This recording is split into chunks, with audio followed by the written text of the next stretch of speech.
ক্যানিং এবং ভাঙড় দুই ভাই ভাগ করে নাও, কোনটাতে দাঁড়াবে ঠিক করে নাও। দুই ভাই দুটাতে দাঁড়াও।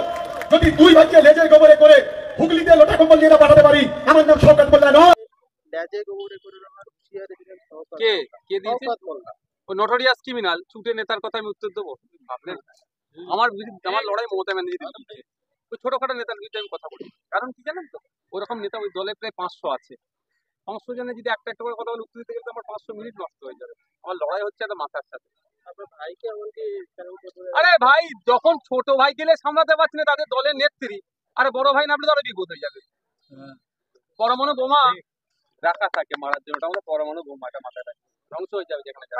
আমাদের দাসপুর তৃণমূল নেতা খয়রুল ইসলাম, তার ভাই আশরাফুল ইসলাম, ইসলামকে ভয় দেখিয়ে প্রলোভন দেখিয়ে আপনারা দলে জয়েন করেছেন, দাবি শওকত মোল্লা। কি বলবেন?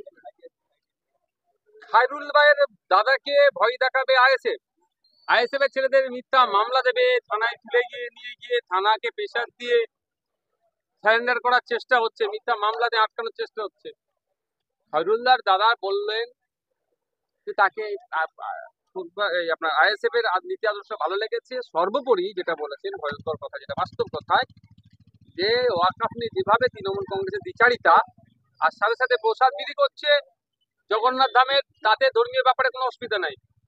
আর ওয়াকফ নিয়ে আন্দোলন করতে গেলে দিল্লি যেতে হবে, এটা তিনি খুব ক্ষিপ্ত, এবং যে অন্যায় হচ্ছে অন্যায়ের অবসান ঘটানোর জন্য তারা আইএসএফ এ যোগদান করে। এমনকি প্রলোভন দেখিয়ে নাকি কোথায় পাবো আমরা? আমরা দল চালাবার জন্য যান খারাপ হয়ে যাচ্ছে, আবার প্রলোভন দেখাবো। আচ্ছা, আরেকটা বলছি, আপনাদের 26-এ আপনাদের দুই ভাইকে লেজে গোবরে করে আমার হুঁশিয়ারি দিলেন শওকত কে কে দিয়েছে? শওকত মোল্লা। ওই নটোরিয়াস ক্রিমিনাল ছুটে নেতার কথা আমি উত্তর দেবো? ভাবলেন আমার আমার লড়াই মমতা ব্যানার্জির বিরুদ্ধে। ওই ছোটখাটো নেতার বিরুদ্ধে আমি কথা বলি, কারণ কি জানেন তো, ওরকম নেতা ওই দলে প্রায় 500 আছে। 500 জনে যদি একটা একটা করে কথা বলে উত্তর দিতে গেলে তো আমার 500 মিনিট নষ্ট হয়ে যাবে। আমার লড়াই হচ্ছে একটা মাথার সাথে। আপনার ভাইকে এমনকি আরে ভাই, যখন ছোট ভাই গেলে সামলাতে পারছি না তাদের দলের নেত্রী, আরে বড় ভাই নামলে তো আরো বিপদ হয়ে যাবে।